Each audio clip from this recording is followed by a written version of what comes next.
Welcome to the channel. I am Dr. J.W. Ayub, theologist since 1994, here on the Central Coast, New South Wales, Australia. We're in the life of Muhammad and the verified revelation structure of the people of the book. We've made it safely to episode 18. I wouldn't say we're unscathed, but we've made it safely. And we're going to look at the moral fracture within the Islamic ideological structure. Viewers, in the previous episode, fear of public exposure began narrowing open examination as visible uncertainty within the Muslims increasingly carried social, relational, and existential consequence. In this episode, the deeper rupture finally surfaces, the moral fracture itself. Because unresolved theological tension can remain intellectual for long periods, that's granted. But moral contradiction reaches conscience differently.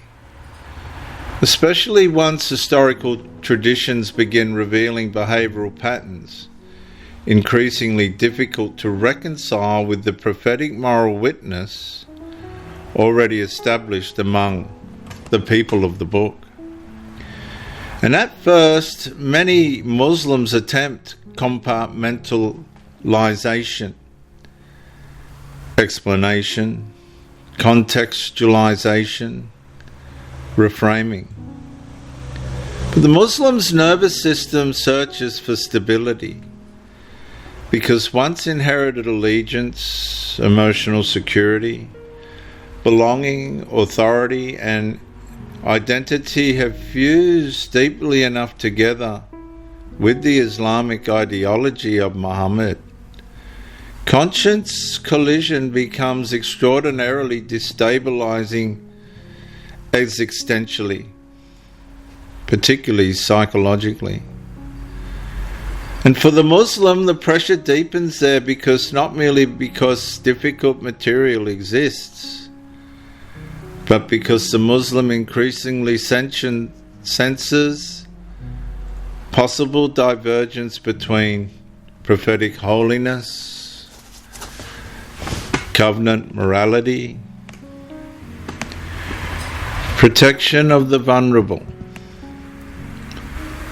verified revelation principles, and Christ-governed ethics. And historical Islamic traditions involving child marriage consummation traditions, female captive appropriation traditions, execution narratives, assassination reports, conquest expansion structures, and obedience absolutism preserved within historical Islamic tradition itself. And that distinction matters enormously because once conscience begins recognizing moral fracture, the atmosphere changes again. Questions stop feeling theoretical. And now the Muslim is forced to confront something far deeper. Would the prophetic witness carried among the people of the book normalize these patterns or expose them? And viewers, that realization destabilizes internally because moral contradiction behaves differently from theological uncertainty. Theological uncertainty may remain abstract, but moral fracture reaches the conscience directly. And the nervous system reacts there too. Silence becomes heavier, exposure feels riskier. and protective explanations become emotionally difficult and necessary. And viewers, eventually, many Muslims begin defending the atmosphere itself because the alternative may require confronting the possibility of unresolved moral divergence at the foundational level.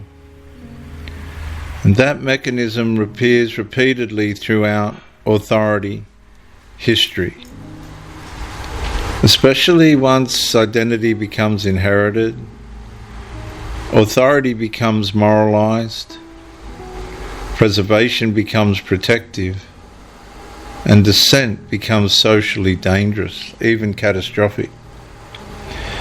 Because once the conscience begins threatening structural stability itself within the ideology, behavioural governance intensifies within the Muslim automatically. Not always through visible force, sometimes through emotional survival mechanisms alone. Now viewers, the Qur'an repeatedly reinforces allegiance, obedience, and collective preservation structures surrounding the messenger and submission itself. Qur'an 8:20 says, "O you who have believed, obey Allah and His Messenger and do not turn from Him while you hear His order." And that reinforcement matters enormously now, because once obedience and moral legitimacy become emotionally fused together, historical contradiction increasingly threatens more than doctrine alone. For the Muslim, it threatens identity, belonging, inheritance,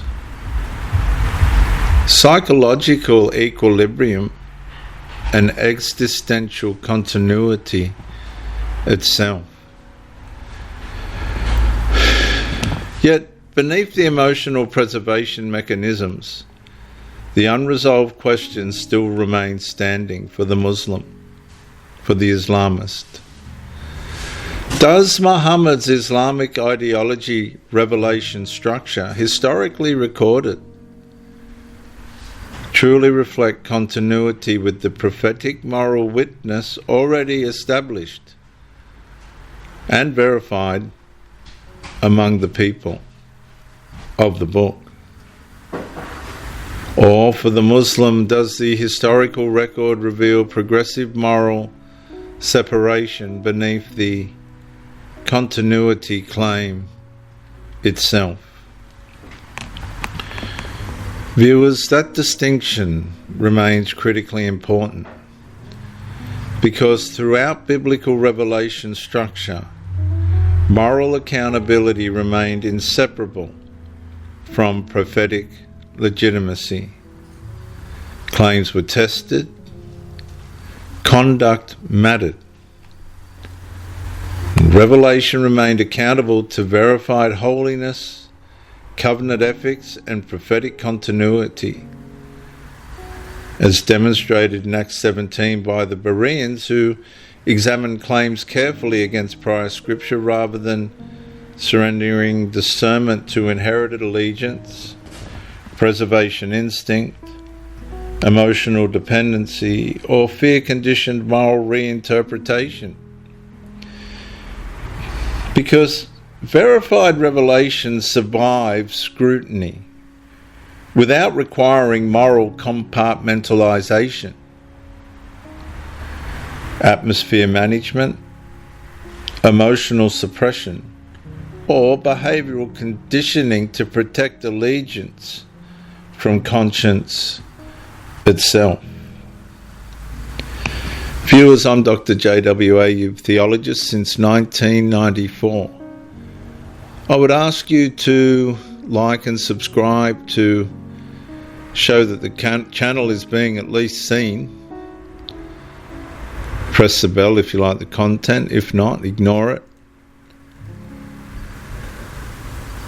Comment to educate me. And share the video to do a good deed and help somebody else. In the next episode, we're going to move into the protection of the Islamic ideological narrative. Because once moral fracture becomes increasingly visible, authority structures naturally begin strengthening explanatory systems designed to preserve continuity, legitimacy, and emotional stability within the Muslim world. Till then, bye for now.